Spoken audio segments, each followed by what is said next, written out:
जय राधा माधव कुंज बिहारी।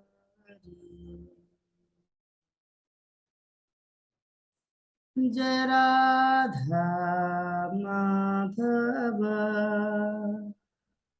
कुंज बिहारी। गोपीजन वल्लभ गिरिवरधारी। यशोदानंदन व्रज जनरंजना। यशोदानंदन व्रज जनरंजना। यमुना तीरावनचारी।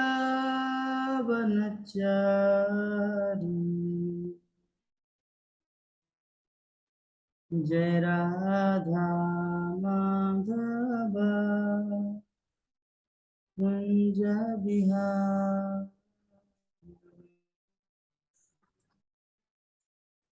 जय राधा माधव कुंज बिहारी। हरे कृष्णा कृष्ण कृष्ण हरे हरे, हरे राम राम राम हरे हरे। हरे कृष्णा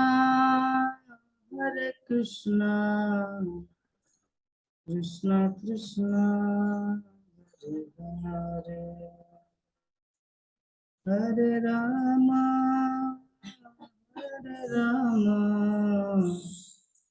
राम राम हरे हरे। जय राधा माधव राधा माधव राधे। जय पंचतत्ता पंचतत्ता पंचतत्ता जय पंचतत्ता। जय गौरनिताय गौरनिताय जय गौरनिताय। जय जय प्रभुपाद प्रभुपाद प्रभुपाद। निताय गौर हरि बोल हरि बोल हरि बोल हरि बोल। जय हरिनाम संकीर्तन की,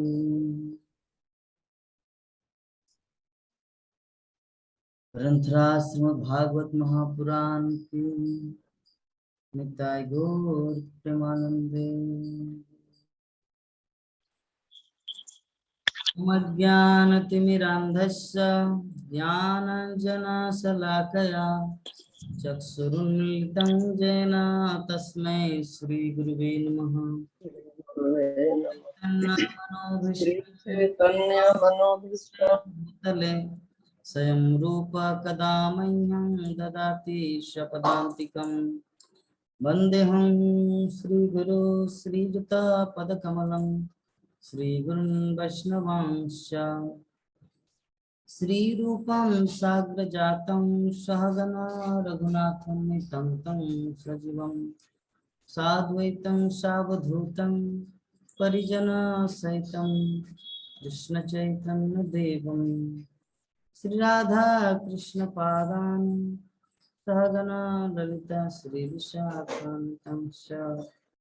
नमो विष्णुपादाय कृष्णपृष्ठाय भूतले श्रीमते भक्ति वेदांत स्वामी नामिने। नमस्ते सरस्वती देवी गौरवाणी प्रचारिणे निर्विशेष शून्यवादी पश्चात देशतारिणे। हे कृष्णा करुणा सिंधु दीनबंधु जगतपते गोपीश गोपिका कांत राधा कांत नमस्तुते। तप्त कांचन गौरांगी राधे वृंदावनेश्वरी विश्वभानुसुते देवी प्रणमामि हरिप्रिये। वाञ्छाकल्पतरुभ्यश्च कृपा सिन्धुभ्येव च पतितानां पावनेभ्यो वैष्णवेभ्यो नमो नमः। जय श्री कृष्ण चैतन्य प्रभु नित्यानंद श्री अद्वैत गदाधर शिवासादि गौर भक्तवृंद। हरे कृष्णा कृष्णा कृष्णा हरे हरे, हरे राम राम राम हरे हरे। हरे कृष्णा कृष्णा कृष्णा हरे हरे, हरे राम राम राम हरे हरे। ओम नमो भगवते वासुदेवाय। ओम नमो भगवते वासुदेवाय। ओम नमो भगवते वासुदेवाय।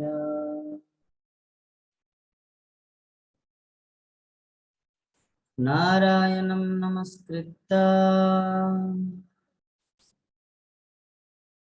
नरं चैव नरोत्तमं नरं चैव नरोत्तमं देवीं सरस्वतीं व्यासं देवीं सरस्वतीं व्यासं ततो जयमुदीरये। ततो जयमुदीरये। नष्टप्रायेषु अभद्रेषु नष्टप्रायेषु भद्रेषु तं भागवत सेवया नित्यं भागवतं सेवया भगवती उत्तम श्लोके भगवती उत्तमश्लोके भक्तिर्भवति नष्टिके। भक्तिर्भवति नैष्ठिकी। हरे कृष्ण। हरे श्रीमद् भागवतम प्रथम स्कंद चतुर्दश अध्याय श्लोक संख्या 34।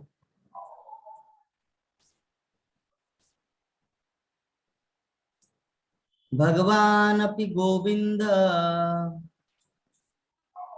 भगवान् अपि गोविन्दो ब्रह्मण्यो भक्तवत्सल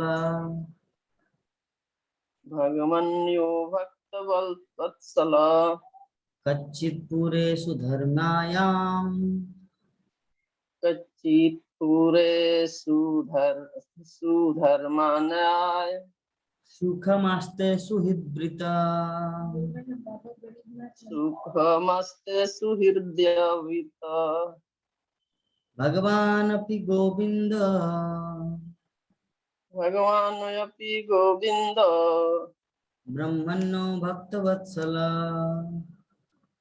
ब्रह्मणो भक्तवत्सल कच्चित् पुरेषु धर्मायाम् कच्चित् पुरेषु धर्मायाम् सुखमास्ते सुहृद्वृता। सुखमस्ते सुहृदि दत्तवृता। हरे कृष्ण। भगवान् अपि गोविन्द भगवान अपि गोविंद ब्राह्मण्यो भक्तवत्सल ब्राह्मणो भक्तवत्सल विचित्पुरेषु धर्मयाम् कच्चित् पुरेषु धर्मायाम् सुखमस्ते सुहृदयवित। उत्तमास्ते सुहृद्वृत। अनुवाद अर्थात हरे कृष्ण।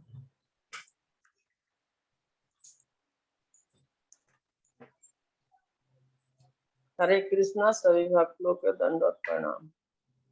पूर्ण पुरुषोत्तम भगवान श्री कृष्ण जो गायों, इंद्रियों तथा ब्राह्मणों को आनंद प्रदान करने वाले हैं और अपने भक्तों के प्रति अत्यंत वात्सल्य है, अपने मित्रों से घिर कर द्वारकापुरी में पवित्र सभा का भोग तो कर रहे हैं। जगत गुरु शिला प्रभुपाद की जय। तात्पर्य। इस विशिष्ट श्लोक में भगवान का वर्णन गोविंद, ब्राह्मण्य तथा भक्त वत्सल व शब्दों से किया गया है। वे भगवान स्वयं अर्थात आदि भगवान हैं और वे समस्त ऐश्वर्य, समस्त शक्ति, समस्त ज्ञान, समस्त सौंदर्य, समस्त जस तथा समस्त त्याग से परिपूर्ण है। कोई न तो उनके तुल्य है, न उनसे बढ़कर है। वे गोविंद हैं क्योंकि वे गौओं तथा इंद्रियों के आनंद में जिन्होंने भगवान की भक्तिमय सेवा द्वारा अपनी इंद्रियों को शुद्ध कर लिया है, वे ही उनकी वास्तविक सेवा कर सकते हैं और ऐसी शुद्ध इंद्रियों के द्वारा दिव्य आनंद प्रदान कर सकते हैं। केवल अशुद्ध बद्ध जीव ही इंद्रियों से कोई आनंद प्राप्त नहीं कर पाते, अपितु इंद्रियों के मिथ्या आनंद से मोहग्रस्त हो करके इंद्रियों के दास बन जाते हैं। अतएव अपने हित के लिए हमें भगवान के संरक्षण की आवश्यकता है। भगवान गायों के तथा ब्राह्मण संस्कृति के रक्षक हैं। जो समाज गो संरक्षण तथा ब्राह्मण संस्कृति से विहीन है, वह भगवान के प्रत्यक्ष संरक्षण में नहीं होता। जिस तरह की कारागार के बंदी राजा के संरक्षण में न रहकर राजा के किसी को कठोर प्रतिनिधि के संरक्षण में रहते हैं, गो संरक्षण तथा मानव समाज में कम से कम समाज के कुछ सदस्यों में ब्राह्मण गुणों के अनुशीलन के बिना कोई भी मानव सभ्यता उन्नति नहीं कर सकती। ब्राह्मण संस्कृति से ही ब्राह्मण बना जा सकता है और भगवान के यथारूप में दर्शन किए जा सकते हैं। ब्राह्मण संस्कृति सुप्त सत्व गुणों का विकास है, जिसमें सत्य, निष्ठा, समता, इंद्रिय निग्रह, सहिष्णुता, सरलता, सामान्य ज्ञान, दिव्य ज्ञान तथा वैदिक वाङ्मय में अटूट श्रद्धा सम्मिलित है। ब्राह्मण तत्व की पूर्णता पा लेने के बाद मनुष्य को भगवत भक्त बनना होता है, जिससे मालिक, स्वामी, मित्र, पुत्र तथा प्रेमी के रूप में उनके स्नेह को दिव्य रूप से प्राप्त किया जा सके। भक्त की अवस्था जो भगवान के दिव्य प्रेम को आकर्षित करती है, उसका तब तक विकास नहीं होता जब तक मनुष्य उपयुक्त ब्राह्मणत्व के गुणों का विकास नहीं करता। भगवान ब्राह्मण के गुणों की ओर आकृष्ट होते हैं, उसकी झूठी प्रतिष्ठा की ओर नहीं। जो लोग योग्यता में ब्राह्मण से कम होते हैं, वे भगवान से किसी प्रकार का संबंध स्थापित नहीं कर सकते हैं। जैसे कि काष्ठ के बिना कच्ची मिट्टी में आग नहीं जलाई जा सकती, जबकि काष्ठ तथा मिट्टी में पारस्परिक संबंध होता है। चूंकि भगवान परम पूर्ण है, अतएव उनकी कुशलता का प्रश्न ही नहीं उठता। अतएव महाराज युधिष्ठिर ने यह प्रश्न नहीं पूछा, उन्होंने केवल उनके आवास स्थान द्वारकापुरी के संबंध में ही पूछा। जहाँ पुण्य आत्मा एकत्र होते हैं, भगवान वहीं रहते हैं। जहाँ पुण्य आत्माएं एकत्र होती हैं और परम सत्य के गुणगान में आनंद लेते हैं। महाराज युधिष्ठिर द्वारिका के पवित्र व्यक्तियों तथा उनके पुण्य कर्मों के विषय में जानने के लिए उत्सुक थे। हरे कृष्णा प्रभु जी, हरे कृष्णा। बहुत दंडवत प्रणाम। तो अभी हम लोग इस श्लोक के ऊपर डिस्कस करेंगे। तो थोड़ा सा 5 मिनट हमारे नंदकिशोरी माता जी बोलेंगे कल के क्लास में क्या डिस्कस हुआ था 32-33 में। प्रभु जी कल तो उतना हम नहीं सुने, लेकिन थोड़ा पढ़े हैं, यूट्यूब में देखे हुए हैं। आपने प्रभु जी बताए थे कि भगवान के जितने नित्य संगी या पार्षद होते हैं वे सब मुक्त आत्माएं होते हैं। और आपने यह भी बताया कि आत्माएं 2 तरह के होती है, एक मुक्त आत्माएं और दूसरा बद्ध आत्माएं। तो प्रभु जी है वे बद्ध आत्माएं हैं और मुक्त आत्माएं उसे कहते हैं जो कृष्ण के सेवा भाव, मुक्त आत्माएं उसे कहते हैं जो कृष्ण के सेवा भाव चिंतन में लगे रहते हैं। जैसे आपने बताया कि हनुमान जी, उद्धव जी, अर्जुन, नारद मुनि, इन लोगों के अंदर एक ही इच्छा है और थी, भगवान को पाना, उन्हें खुशी करना। तो वैसा व्यक्ति को मुक्त आत्मा कहा जाता है। और तो भगवान के जितने भी नित्य संगी या पार्षद है वे भगवान के प्रसन्न करने में हमेशा लगे रहते हैं। और प्रभु जी बद्ध आत्माएं के विषय में भी बताए थे कि जो अपने अपने लिए सोचता है, जैसे कि अपने में वो रुचि रखता है, मतलब हम अच्छे से अच्छे ओढ़े पहने, खाए पिए, मस्ती करे, जो भी करे, वे सब बद्ध आत्माएं है। तो और भी आपने बताए थे प्रभु जी कि वही नित्य संगी या पार्षद है वे भगवान के प्रसन्न करने में हमेशा लगे रहते हैं कि हमारे भगवान कैसे खुश हो। तो और भगवान श्री कृष्ण परम पवित्र परम भक्त हैं, उनके बराबरी कोई नहीं है। और प्रभु जी और भी बताए कि इसे आपने बताए थे कि एक उदाहरण भी दिए थे कि राष्ट्रपति और एक रोड के भिखारी के विषय में। तो राष्ट्रपति के मीटिंग में रोड के भिखारी नहीं बैठ सकता, क्योंकि उसे गुण ही नहीं है। उसके पास गुण, रोड के भिखारी के पास अगर गुण रहेगा तभी वो बैठेगा, और वे नहीं बैठ सकता है। राष्ट्रपति को साथ राज्यपाल ही बैठ सकते हैं और कोई नहीं बैठ सकता। और भी प्रभु जी जैसे कि राष्ट्रपति है और राज्यपाल है, तो राज्यपाल राष्ट्रपति जब उनके मीटिंग होगी तो राज्यपाल ही या उनके जो समानता के आदमी रहेंगे वही उनके साथ बैठ सकते हैं, कोई और आयलू गैलू आदमी नहीं बैठ सकता, क्योंकि वहां बैठने जो है ही नहीं। तो इसी तरह के ये है प्रभु जी की सब कुछ भगवान के जैसा कोई है ही नहीं। और हरे कृष्णा प्रभु जी, और नहीं स्मरण। बहुत सुंदर माता जी अपने स्मरण शक्ति के आधार पर जितना कुछ बोल पाए ये बहुत ही सुंदर ढंग से माता जी हमारे सामने प्रस्तुत किए। तो भगवान अपि गोविंद आज का जो हमारा श्लोक है, भगवान गोविंद को कौन कौन चीज पसंद है? गो ब्राह्मण हिताय च, गाय, इंद्रिय तथा ब्राह्मण। ठीक है,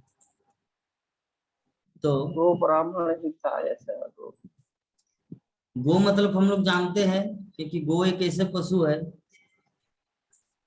जो किसी का बुरा नहीं चाहता, दूसरों के कल्याण के लिए खुद अपने बच्चे को तो दूध पिलाते, उससे ज्यादा संसार के प्राणियों को पिलाते हैं। हमारे घर में अगर हमारे पेड़ में अगर आम का फल प्राप्त हो तो हम लोग नहीं चाहते कि किसी को फ्री में दे, खुद खा लेते हैं, और अगर ज्यादा होता तो बेचने जाते हैं, फ्री में नहीं देते। तो गाय क्या पैसा लेते हैं जो हम सबको दूध देते हैं? नहीं। आम का पेड़ में ना हम कुछ दे पाते हैं, वो तो पानी पृथ्वी माता से प्राप्त करते हैं, जल स्रोत, ऑक्सीजन, कार्बन डाइऑक्साइड जो भी प्राप्त वो तो प्रकृति लीज से लेते हैं, फिर भी फल मुझे क्यों देते हैं?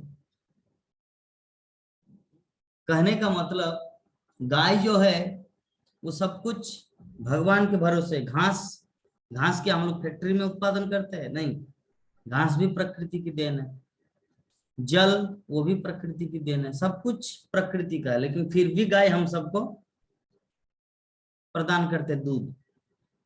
उसी प्रकार आम भी सब कुछ प्रकृति से लेते, लेकिन फिर भी हम लोग को देते, लेकिन फिर भी अधिकार जमाते हैं कि मेरे आम का पेड़ है, चलो बेचते पैसा देके। तो आम आम आम तो कभी नहीं बोले कि ये पैसा मैं मुझे दे दो, गाय तो कभी नहीं बोला कि ये पैसा मुझे दे दो। तो इसीलिए गाय बहुत प्यारा है भगवान, कि दूसरों को हेल्प करते फिर भी रिप्लेस में कुछ नहीं मांगते। यही होता है भक्ति, इसीलिए भगवान को प्रिय है। कुछ कुछ इस संसार में विशेष चीज है जो भगवान को बहुत ही अट्रैक्ट करते हैं, कृष्ण को बहुत ही अत्यधिक लुभाते हैं। गरुड़ देव को भगवान क्यों अपना वाहन बना लिया? What is the reason? उसका कारण है, दो माता थी, कद्रु और विनता। तो कद्रु का पुत्र थे गरुड़, और विनता के पुत्र थे सांप। क्या? कद्रू के काले सांप और ओ अच्छा विनता के अच्छा, पक्षी। कद्रु के सांप और विनता के गरुड़ देव। ठीक है, तो एक बार की क्या बात है, तो कद्रु जो है सांप की माता, तो उनकी बहन है विनता, दोनों बहन है, एक ही बहन है। तो उनमें से सबका तो होता है ना कि मैं मालकिन बनूंगी, तू नौकरानी बनेगी, तो ऐसा भाव रहता है। तो गरुड़ देव जो है ना एक ही बेटा था विनता के, और कद्रु के बहुत सारे बच्चे थे, काला सांप, कोबरा, नागिन, नागिना, विभिन्न प्रकार के बहुत सारे सांप थे, इसीलिए बहुत सारा भाई हुए। तो जो ज्यादा भाई होता है वो, जो एक भाई होता है उनको हड़पते हैं, जैसे 5 पांडव को कौरव लोग ये किए थे, परेशान किए थे, उसी प्रकार उनको परेशान करते थे, उनकी माँ को नौकरानी बनाए थे। कौन? कद्रु। तो एक दिन गरुड़ को ये अच्छा नहीं लगा, तो डायरेक्ट जाके बोले कि एक काम करो। और वो पहले घटना कैसा था? वो घटना इस प्रकार था कि कद्रु और विनता दो बहन, वो दोनों एक जगह में बैठे हुए थे। तो एक घोड़ा घास खा रहे थे, दूर स्थित घास खा रहे थे। तो विनता बोले कि अच्छा बताओ तो, वो जो घोड़ा है उसका पूंछ, घोड़ा सफेद है, उसका पूंछ कैसा है? बोले कि पूंछ भी सफेद है। बोले कि नहीं, पूंछ काला है और घोड़ा सफेद है। बोले कि हो ही नहीं सकता, मेरी आंखें कभी धोखा नहीं खाएगी। बोले कि नहीं रे मेरी बहन, वो तो पूरा घोड़ा सफेद ही है। बोले कि ठीक है, तब अभी तो रात हो गया, कल सुबह इसका निर्धारित, वो शाम का समय था, बोले कि कल सुबह इसका विचार किया जाएगा। तो कद्रु क्या किया, अपने सभी बच्चों को बोले, सांप बच्चों को, ये मेरे बच्चे, आप लोग क्या करना, सभी जाके पूंछ में लटक जाना, ताकि सुबह सुबह हम लोग जब देखे तो घोड़ा जो है वो सफेद दिखे लेकिन पूंछ काला दिखे। तो ये पॉइंट, तो उसमें शर्त क्या था, अगर घोड़ा सफेद रहेंगे तो मैं तुम्हारी दासी बनूंगी, और अगर पूंछ काला होंगे तो तुम मेरे दासी बनोगे। इस प्रकार ये तर्क हुआ रात को, शर्त हुआ। कौन है? बार बार क्यों परेशान कर रहे, ब्लॉक कर दो। ठीक है, तो हम लोग क्या समझे तत्व को? रात में सब विचार हुआ, अगर पूरा सफेद घोड़ा होगा तो बीनता की दासी बनेगी सांप की मां कद्रू, और अगर घोड़ा सफेद रहेंगे और पूंछ अगर काला रहेंगे तो गरुड़ देव की मां बीनता बनेगी कद्रू की दासी। तो ऐसे हालात में वो बहुत दिन तक दासी हुई थी बीनता। तो जब गरुड़ देव बड़ा हुआ तो उनके मन में ख्याल आया कि क्यों ना मैं अपनी मां को इस दुख भरे पीड़ा से उसको मुक्त करूं, इस परिस्थिति से उसको उबारूं। तो उन्होंने जाके कद्रू को बोले, माता मेरी मौसी, तुमको क्या चाहिए जिससे आप मेरी मां को छोड़ दोगे, छोड़ दोगे, बताइए, what you want from me.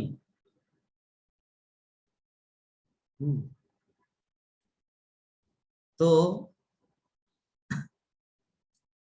अभी क्या हुआ, कद्रू बोले कि मेरा जो बेटा है ना, ये जितने सारे सांप, इन सबको अमृत पीने की बहुत इच्छा है। तो अमृत स्वर्गलोक में है, जो समुद्र मंथन के बाद स्वर्गलोक में रखा गया है। तो अगर तुम वो एज इट इज मुझे ला दो और मेरे बच्चे को खिला दो पिला दो, तो मैं तुम्हारी मां को इस बंधन से मुक्त कर दूंगी। तो बोले कि डन, एग्रीमेंट मंजूर है। तो गरुड़ देव चला स्वर्गलोक। तो स्वर्गलोक में वो अमृत एक ऐसे जगह में रखा हुआ था, कहाँ रखा था? हाँ, इंद्र के, हाँ, तो इंद्र के सिंहासन के पीछे के कुछ एक भाग है जहां पर ऐसे सिक्योरिटी कैमरा, सीसीटीवी कैमरा, ये बड़े बड़े सिक्योरिटी वहां पर मौजूद थे। किसी के बाप और किसी बाप के बेटा भी उसको नहीं निकाल सकते, वहां से नहीं ला सकते। तो गरुड़ देव ठहरे पक्षी, वो तो हवा में उड़ा सकते हैं, और किसी को थोड़ी ये विश्वास था कि पक्षी अमृत के लिए ऐसा कांड करेंगे। किसी के कारण वो लोग सिक्योरिटी का इस तरह प्रबंध किए थे, लेकिन पक्षियों के विषय में चिंतित नहीं थे। तो गरुड़ देव अमृत को लिया और सीधा उड़ने लगा, और उड़ते उड़ते उड़ते उड़ते यहां पर आ गए। कहां पर? कद्रू के पास। तो कद्रू को दे दिए। इसके बाद क्या घटना है? आप कैसे ले जा सकते हैं? हाँ, तो गरुड़ जी ने बोला कि देखिए मैं अपनी माँ को मुक्त कराने के लिए ले जा रहा हूँ, लेकिन अब वो जब आएंगे, तो आप इंद्र जाओ, क्योंकि आपको अब नहीं रोक सकते ना, मैंने मेरी माँ को छुड़ाने का काम कर दिया, मतलब मैं ले जाकर के उनको दे दूंगा। तो गरुड़ जी बोल रहे हैं मेरी माँ को छुड़ाने के लिए, उसके बाद आप जाकर के उनसे युद्ध करना और युद्ध में हरा कर उनको वापस ले लेना। अच्छा, आप अपने इंद्र की अपने अमृत की रक्षा करने जा रहे हो, और मैं अपनी माँ को बचाने जा रहा हूँ, दोनों का काम हो जाएगा एक ही। हाँ, तो एक तीर में दो शिकार किया। गरुड़ देव बोले कि देखिए, इंद्र जब उसको टोका कि क्यों ले जा रही है सब चीज, बोले कि देखिए मैं एग्रीमेंट साइन करके आया हूँ कि मैं अपने माँ को छुड़ाने के लिए कोई दूसरा ऑप्शन नहीं था, एक ही मात्र साधन था।